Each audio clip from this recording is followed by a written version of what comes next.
Hey guys, right, I thought I'd do a wee diagram on battery hookup and whatnot. Um, so this is for 12 volts. Yeah. So with batteries, if you wire them in parallel, the voltage remains the same and capacity increases. So if these are 100 amp hour batteries, then you would end up with 400 amp hours at 12 volts. Obviously, if you wired them in series, you'd end up with 48 volts and 100 amp hours. But we'll ignore that because you're wanting a 12 volt system. So basically, you just wire them in parallel like that.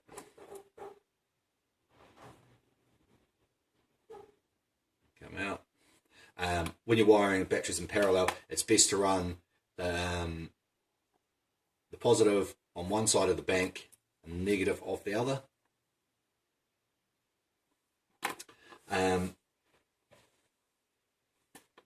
So you'll come out of there, and as we were saying before, we'll have a buzz bar here for all your negatives, and then your positive will feed directly into your fuse board. So your fuse board's down here. That's the internal part of the fuse board. It's like a little buzz bar, and from there you have the fuses come off it. And that's a symbol for a fuse. Oh shit. And these will go off to your appliances.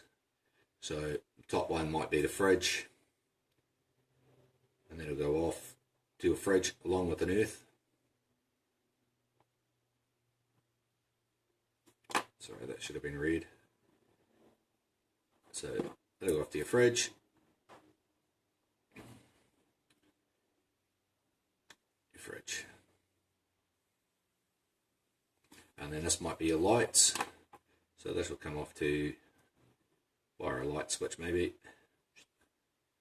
And it'll go off to your lights.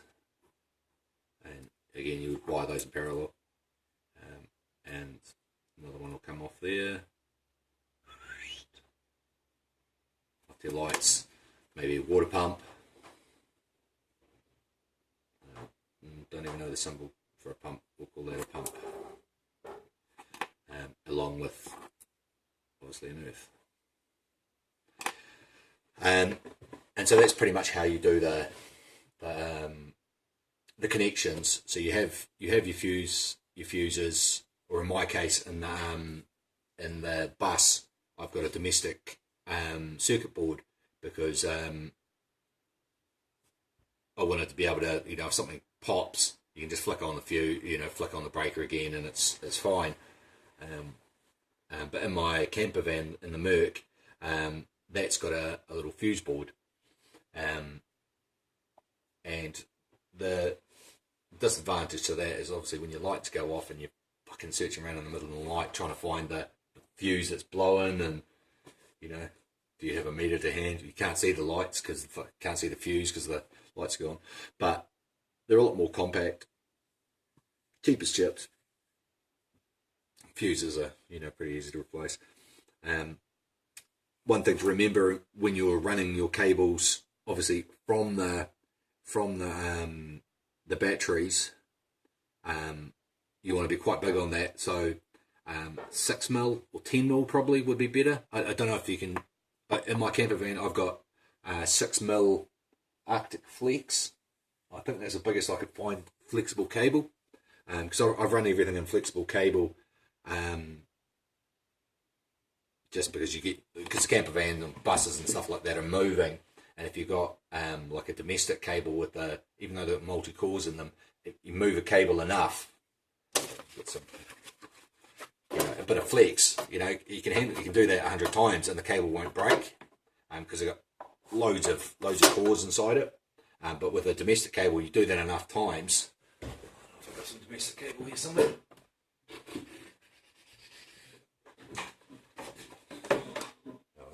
It's a 6mm, but if you did that enough times, I could get the copper to break You know, I'm not saying that using domestic cable would be a problem. Chances are it probably won't, but I've done everything in flex. So make sure you get a reasonably decent sized cable to feed your actual fuse board.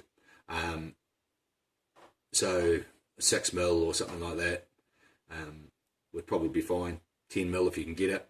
And then obviously make sure your cables are sized accordingly. Like those absorption fridges, they probably use about 10 amps. And that's a continuous 10 amps.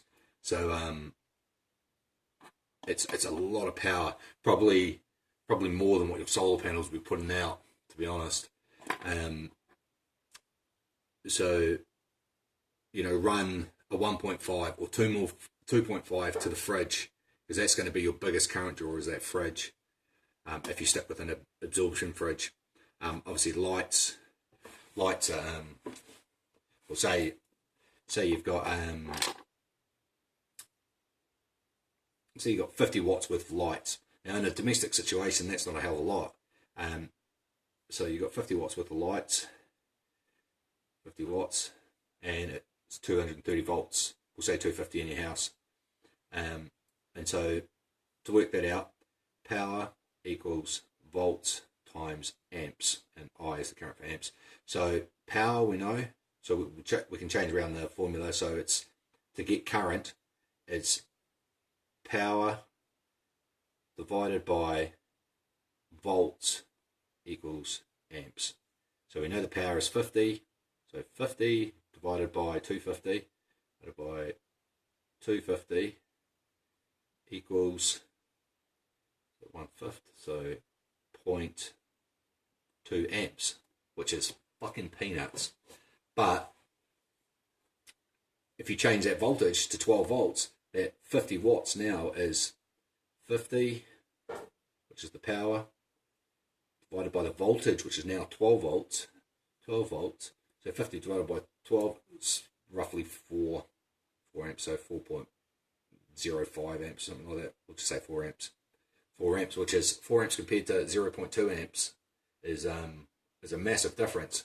So obviously make sure that your cables are sized accordingly, depending on obviously the loading of each circuit. So maybe with the lighting circuit, keep it 1mm or more. I don't know what your pump would be drawing. It'd probably be drawing 5 amps, but only for short bursts. So you can probably get away with 1mm for that as well. No problem. Might draw 10 amps, who knows, but it'll only be for a short time while you're having showers or whatever.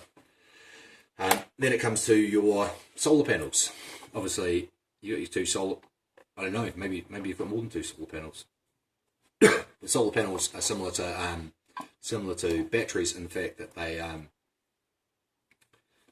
12 volts, and so they work the same way. So if we wired them in series from plus to minus with a loop in between, it would make them 24 volts. Obviously, wire them in parallel like this.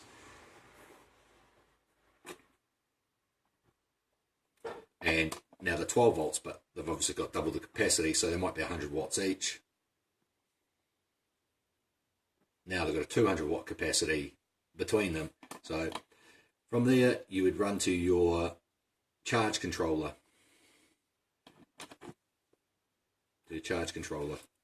And most charge controllers I've seen normally have a little thing that say solar panels or PV or something like that. So SOLAR, and then it'll have one that says batteries, BATT, batteries, and then it normally has another one that says load or lights or something. It might have a symbol of a light bulb on it.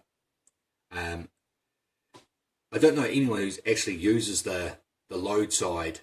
I suppose if you're strictly just powering lights, then that would be fine, but normally they're only rated to like 5 amps or 10 amps or something like that, so it's not really a useful thing. So don't bother using that, and you come obviously to the batteries, straight to the batteries, and you can connect straight to here. You know, I would be buying I'll just turn that over for a second, buy the battery terminals that have they kind of, I don't know what's So I don't know if I can do a 3D. So side on, they look like this. Oh yay! And they have a bolt sticking out of them. And then you can get your there's one here, your ring crimps, and you crimp your cable, and you just like slide it straight on. And obviously, if you look down on it, it would be round. If you go around the post, and they stick out like that. And it would have the bolt sticking out there, and you just go straight over. And for your cables, you just make up link cables between the batteries. That would just be a cable, and then it would have a bigger version of these on it. And obviously, so that's the lugs on it. For your batteries, ideally you want to be using like 35 mil cable to link your batteries, 35 or 50 mil, 35 millimeter square, 50 mil to loop all your batteries, and then I'd say obviously 6 mil or even 10 mil if you can find it, to run to your fuse board. These ones here, you only need to have the power of the solar panel, so I'd probably run that in 4mm, which would be, that'll take into account the volt drop from, obviously coming from your roof, you're coming all the way through the bus, and then down underneath it, you're having a fuse board underneath. I probably wouldn't have a fuse board underneath. I'd probably have it in a dedicated little room in the place, or under the sink, or somewhere that you can get access to it easily without having to go outside. I probably want to be, like, it's the same with the charge controller. Only thing I'd have outside would be the batteries. I'd have the charge controller and the fuse board and stuff like that all inside. And same with the, like a inverter. That brings me to the next one, inverters. You might not think that you'll use an inverter. You might just get a cheapo one from Super Cheap or whatever. But I would probably shell out. You don't have to spend stupid money. Like a 1 or 2 kilowatt one is probably, $500 or something like that. If you get it from China or something like that, AliExpress or eBay. And they're wired the same way as obviously the charge controller. So you use big ass cables. So here's your inverter. The inverter has obviously battery terminals, so that's the battery. It has an output, which will obviously come out to another switchboard, which will be your AC switchboard. And you can wire that up, but you have to get a spark to inspect it. No, do you have some in New Zealand? Jesus. You probably will. You probably will have to get them to inspect it. So it's the same thing. Run out to the battery. You'll need to obviously through an RCD, blah blah blah blah blah. But it also has an input. So when you go to a campground or whatever, you've got an in, and this will go to a 16 amp socket on the side of your van, and you plug it in. You go around to your mate's place, you're parked out on their farm or something like that. You can just run a lead out and plug it into the side of the van, and that plugs into the inverter. But that will charge your batteries, and way quicker and way more efficiently than your solar panels will.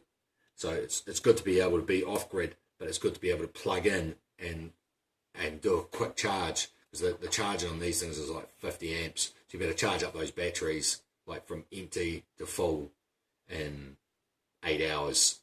Where it'll take you weeks. The best part of a week to charge your solar panels from empty to full, if not more. And that's not including time that you're actually using the power from it.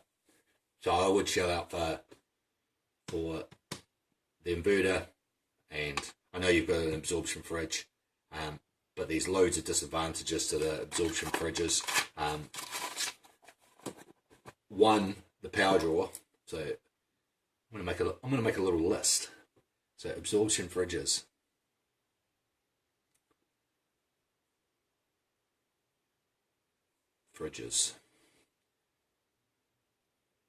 Okay, so the power draw. So minimum, depending on the thing, you've got at least a 5 amp power draw. And that's being conservative. It's probably more realistic 10 amp. And that's continuous. It's it doesn't even flick off or anything like that. It's just 5 amps continuously. So through the night, you say it's winter, through the night you'll draw. Say it's a full 12-hour night. You've drawn 120 amp hours. So you've drawn a quarter of your capacity of your batteries overnight, at least, probably more.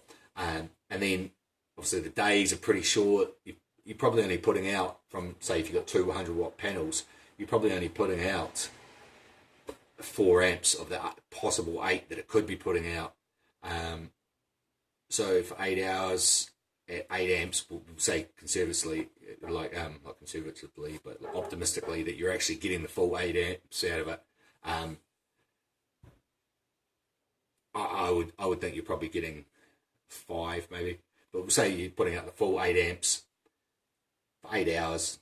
8 amps is 64. So you've only actually generated 64 amp hours in that day. As you can see, you're using more just on that fridge than what you can possibly put back. Okay, you might decide that you can, so that's a minus. You might decide, I can run on LPG gas. Again, like, I'm not sure what the price of gas in New Zealand is. Well, when I was a 15-year-old working at Mobil and Taupo, LPG used to be $13 for a 9 kg, and I can't imagine it's $13. I'd imagine it's probably like $25 now to fill up a 9 kg gas bottle. So that's probably $25. And speaking from experience, our fridge used a 9 kg in less than 2 weeks. So you're paying $12.50 a week, $12.50 if you're going to run it on gas. But you have to obviously leave the gas on to run it. And also, when you're on the gas, you can't travel with it running. So you have to flick over to obviously DC. If you're driving somewhere, you can't obviously drive with the flame on, because it obviously just puts out the flame. Backdraft puts out the flame. Still keeps pumping out gas, so it's kind of dangerous like that. Also, another disadvantage to them is you have to be perfectly level. You can't be on a slight angle. Just even 3 or 4 degrees out is enough for them to not work.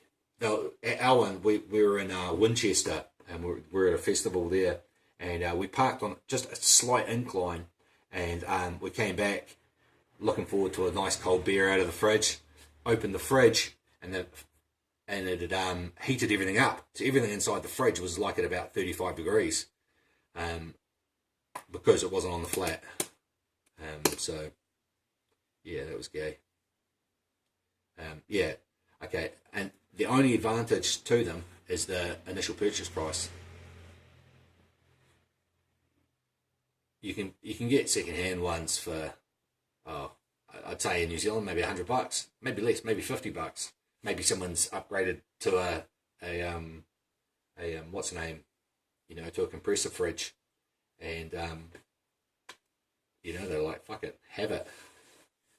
So that's the only advantage. Where a compressor fridge,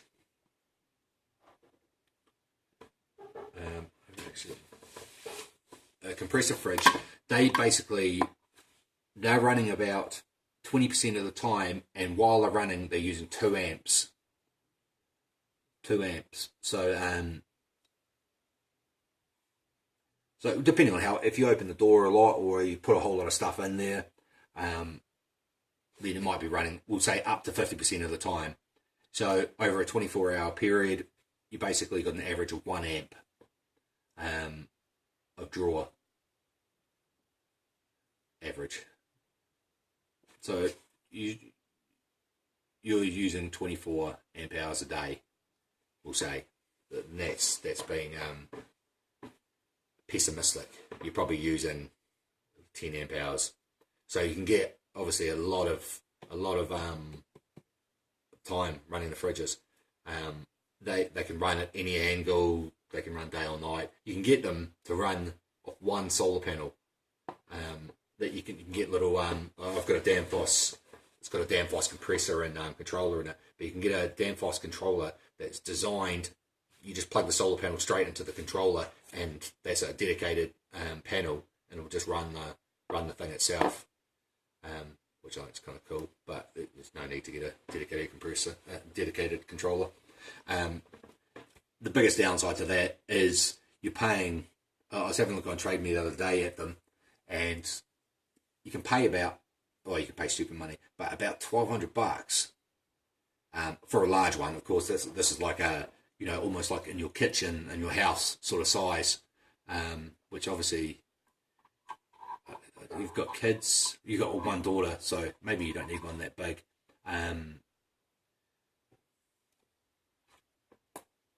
So yeah, but so you can get smaller ones, but the price difference, you know, I'd say the probably cheapest one you'll find in New Zealand is probably like $800 for a compressor fridge. So it's a lot of money to spend, you know, but that's the nature of the beast, eh? It's one of those things I've forked out for one, and I wouldn't go back to an absorption fridge. It was as good as useless for us in Europe. We had 4 months in Europe travelling around in the Merc camper, basically without a fridge, because that absorption fridge was just no good. Couldn't use it while we were travelling, you know, while we were driving, because obviously it doesn't work when it's not flat.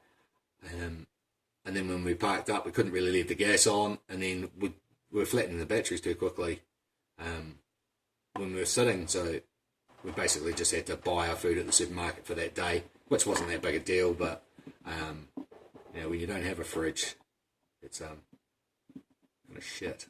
And then obviously this last trip we went to France and Belgium, and we plugged in once in 2 weeks.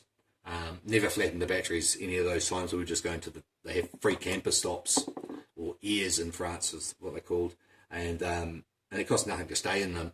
Sometimes they have power for, you know, a couple of euros or something like that, but we didn't need it because our batteries, you know, were fine. They never ran out or anything like that. But actually having the fridge meant that you could actually buy things that you knew that you might not use for a few days, and your beers were always cold, which was obviously the big thing for me. I like a cold beer, and it was like 38 degrees, which no one likes to drink warm beer in 38 degrees. So yeah, that's my another rant. I'm sure I've already done a rant on compressor fridges. So that's basically the long and the short of it for camper wiring. Obviously there's other stuff you can add on and take away and stuff like that. If you need a hand drawing, like how to wire up switches, you know, you might have your bus. This is a crude picture of a bus. It's got pimping wheels. So you might have your door here, your front door, and you have a light switch here that might turn on a few lights in your hallway or whatever, and then you've got but your bed's at the back. I don't know if your bed is at the back. But so you go to bed, but you're like, oh, fuck, I don't have to walk to the, you know, just like in your house, you go into one side of the hallway and you want another switch at the other end. So this is called a two-way circuit. And you might have a few of these around you know, there might be, I don't know, a few of them around the place, you know, different switches. So if you want to know how to wire up those, I can talk you through how to do that. It's always a good thing to know how to do. And I can grab a couple of switches and show you. yeah, so that's the basic thing. Pause it there. Take a screenshot. I'll draw a little picture for you. But look, send me a message on if there's things you want. If you want to do like a full diagram, just tell me everything that you've got, and I can do it like a full diagram on the computer, and so you've got something that you can just look at and go, oh, this is what we're going to do, and this is our lighting design or whatever. Yeah, so just let me know, and I'm more than happy to do it. All right, take it easy, guys.